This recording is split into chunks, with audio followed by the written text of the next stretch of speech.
नमस्कार दोस्तों, स्वागत है हमारे चैनल साधना केंद्र में। दोस्तों, आज हम जानेंगे कार्तिक मास की कथा, तीसरा अध्याय। दोस्तों, कार्तिक मास के तीसरे अध्याय में सत्यभामा पूछती हैं कि कार्तिक मास की महिमा इतनी श्रेष्ठ क्यों है। सब मासों में कार्तिक मास ही आपको इतना अधिक प्रिय क्यों है। सत्यभामा ने पूछा, हे स्वामी, काल रूपी धारी आपके सभी वर्ष, मास, दिन आदि अंग प्रत्यंग एक समान महत्व रखते हैं, अतः कार्तिक मास ही सब मासों में श्रेष्ठ क्यों है। फिर सब तिथियों में एकादशी और सब मासों में कार्तिक मास ही आपको अधिक प्रिय क्यों है। हे देवेश, इसको आप बताइए। श्री कृष्ण जी कहते हैं, हे प्रिय, तुमने मुझसे बहुत ही अच्छी बात पूछी है। इस विषय में महाराजा वेन के पुत्र पृथु और नारद का संवाद कहता हूँ, उसे एकाग्र मन से सुनो। इसी कारण समय में नारद जी से राजा पृथु ने प्रश्न किया था और सर्वज्ञ नारद जी ने पृथु को कार्तिक मास की महिमा बताई थी। नारद जी ने कहा, हे राजन, बहुत दिन पहले समुद्र का शंखासुर नामक अत्यंत शक्तिशाली और पराक्रमी एक राक्षस पुत्र 3 लोगों को मंथ डालने में समर्थ हुआ। उस शंखासुर ने स्वर्गलोक में रहने वाले देवताओं को जीतकर और इंद्रादि 10 लोकपालों के अधिकारों को छीन लिया। उससे डर का समस्त देवगण सुमेरु पर्वत की कंदराओं में अपनी स्त्री तथा कुटुंब के साथ उनका अवरोध करते हुए बहुत दिनों तक छिपे रहे। सब देवगण सुमेरु पर्वत की कंदराओं में आसन जमाकर निश्चिंत होकर रहने लगे। तब वह राक्षस सोचने लगा कि यद्यपि मैंने सब देवताओं को जीत लिया है और इनका अधिकार छीन लिया है, तो भी ये लोग बलवान ही ज्ञान होते हैं। अतः अब आपको क्या करना चाहिए। आज मुझे ज्ञात हुआ है कि ये सब देवता वेद मंत्रों से बलवान हो गए हैं। उनके वेदों को हर लेने से ये स्वतः बलहीन हो जाएंगे। नारद जी ने कहा, ऐसा मानकर शंखासुर ने विष्णु भगवान को सोते देख सत्य लोक में से स्वयं उत्पन्न समस्त वेदों को चुरा लाया।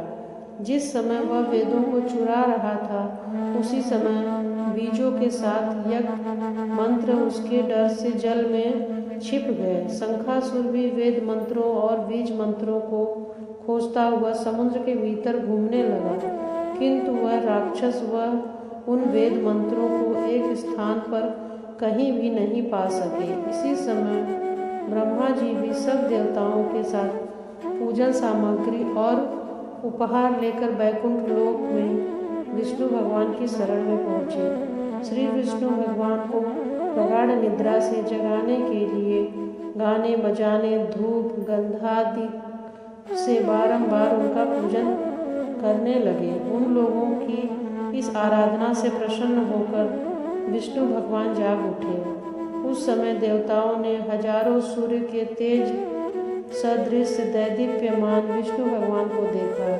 तत्पश्चात देवताओं ने विविध सामग्री द्वारा षोडशोपचार से विष्णु भगवान का पूजन करके पृथ्वी पर दंडवत किया। तब भगवान विष्णु ने उनसे कहा, आप लोगों ने इस कीर्तन तथा मंगल गान से प्रसन्न हैं। आप लोग अपना अभिष्ट वर मांगे, मैं सहस्र दूंगा। कार्तिक शुक्ल पक्ष की एकादशी पर्यंत प्रातःकाल जो सज्जन आप लोगों के समान कीर्तन और मंगल करेंगे, वे हमारे अति प्रिय होंगे और शरीर त्यागने के समय वैकुंठ में आएंगे। यह जो पाद्य, अर्घ्य, आचमन और जल आदि सामग्री आप लोग हमारे लिए लाए हैं, वे सब अंततः गुणवाली होकर आप लोगों को आनंदित करेंगी। जो शंखासुर सब वेदों को चुरा ले गया है, वे सब समुद्र में हैं।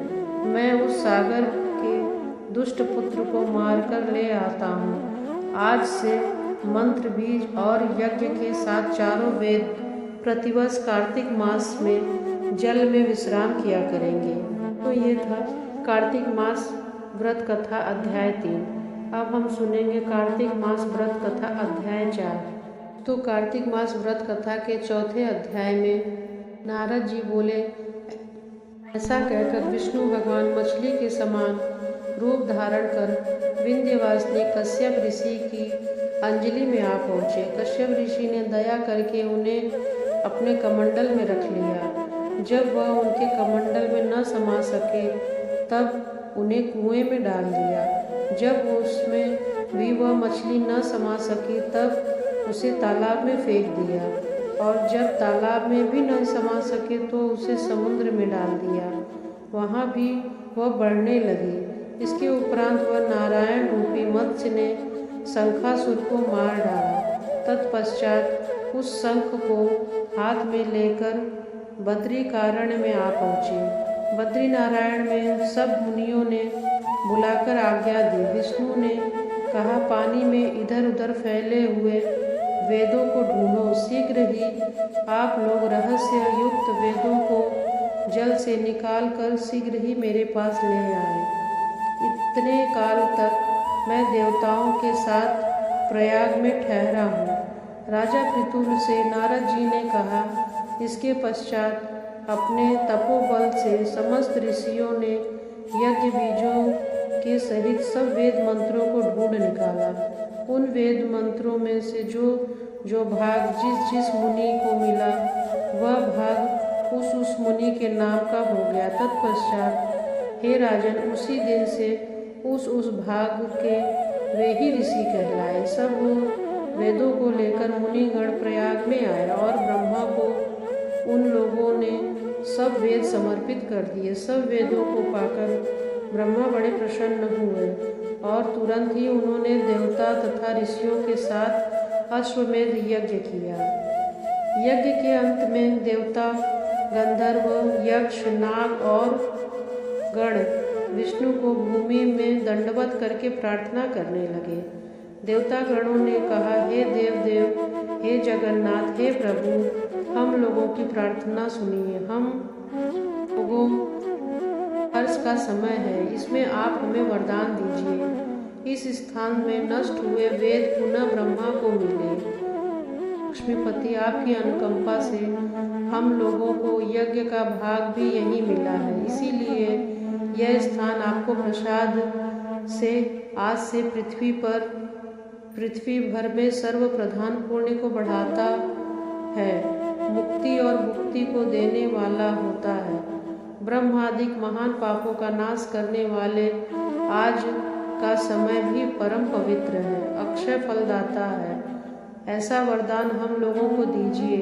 श्री विष्णु भगवान ने कहा, आप लोगों ने जो कुछ कहा वह हमारा भी ध्येय है। जैसा आप लोगों ने मुझसे कहा है वैसा ही यह ब्रह्म क्षेत्र जगत प्रसिद्ध होगा। सूर्यवंश में उत्पन्न राजा भागीरथी गंगा जी को यहाँ से ले जाएंगे और गंगा जी का सूर्यपुत्री यमुना जी के साथ यहाँ पर संगम होगा।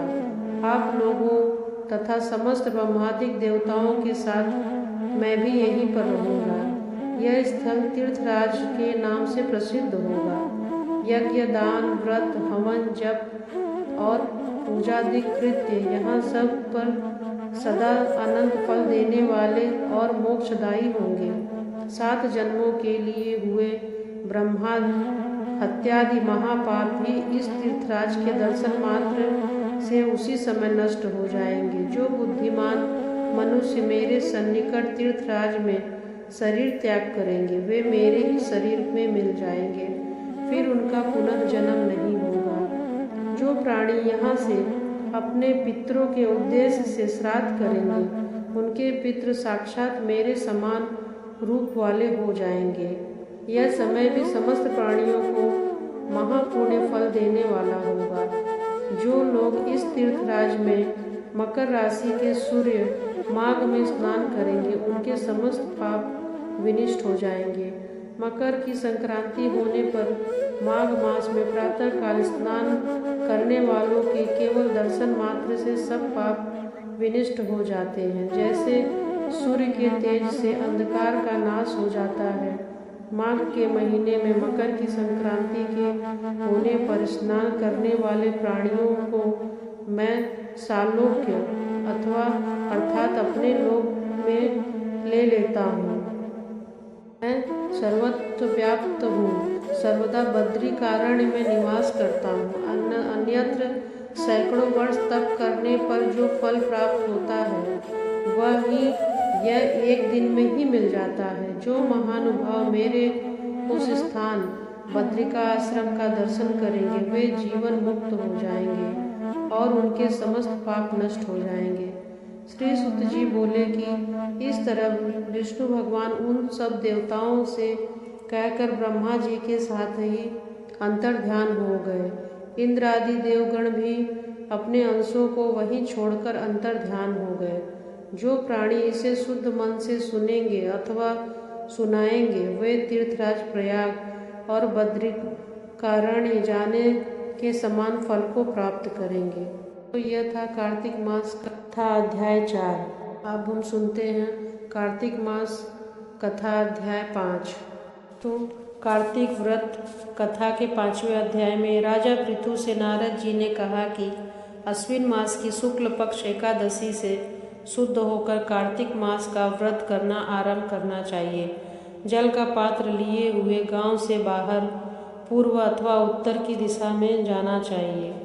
उसके पश्चात शुद्ध होकर व्रत का प्रारंभ करना चाहिए। इस व्रत को करने वाला सर्वदा रात्रि के चौथे प्रहर में उठे जल का पात्र कर शरीर को शुद्ध करना चाहिए। शुद्धता का विशेष ध्यान रखना चाहिए। यदि शुद्धता का ध्यान नहीं रखते हैं तो समस्त पुण्य निष्फल हो जाएंगे। गंगा जल से स्नान करके शौच आदि से निवृत्त होकर के शुद्धिकरण करने के पश्चात ही व्रत करना चाहिए। जो मनुष्य मुख शुद्धि नहीं करते हैं उनके समस्त मंत्र निष्फल हो जाते हैं। अतः दांत और जीभ आपकी शुद्धता करनी चाहिए। इसके पश्चात व्रत करना चाहिए। भगवान विष्णु जहाँ उनके भक्तों का गुणगान करते हैं भगवान वहीं रहते हैं। जो लोग चंदन और मालादिकों से भक्तों की पूजा करते हैं उन्हें भगवान विष्णु से उतनी ही प्रीति मिलती है जितनी कि उनकी पूजा से नहीं। जो लोग पुराणों की कथा और भक्तों के कीर्तन को सुनकर उनकी निंदा करते हैं वे भगवान विष्णु के शत्रु के समान हैं। भगवान विष्णु की पूजा से शिरीष, धतूरा से गिरजा, चमेली, केसर, मंदार और कनेर के पुष्पों का प्रयोग करना चाहिए। कार्तिक में शिव जी की पूजा में कंद, शिरीष, जूही, मालती और केवड़ा के फूलों का इस्तेमाल नहीं करना चाहिए। जो लोग कार्तिक मास में विधि पूर्वक शिव और विष्णु की पूजा करते हैं वे पवित्र आत्मा होकर विष्णु लोक को जाते हैं। तो कार्तिक मास के पूजा और व्रत सुनने से समस्त पाप और संकटों से मुक्ति मिलती है। सुख और समृद्धि का आगमन होता है। कार्तिक मास में नियमित रूप से सुबह शाम तुलसी पूजन करना चाहिए। रविवार के दिन तुलसी के पौधे में जल नहीं चढ़ाना चाहिए। कार्तिक मास के दौरान तुलसी जी का पत्ता भी नहीं तोड़ना चाहिए। भोग लगाने में तुलसी जी का जमीन पर गिरे हुए पत्तों का प्रयोग कर सकते हैं। तो वीडियो में कार्तिक मास के 4 और 5 कथा बताई गई है। नमो भगवते वासुदेवाय।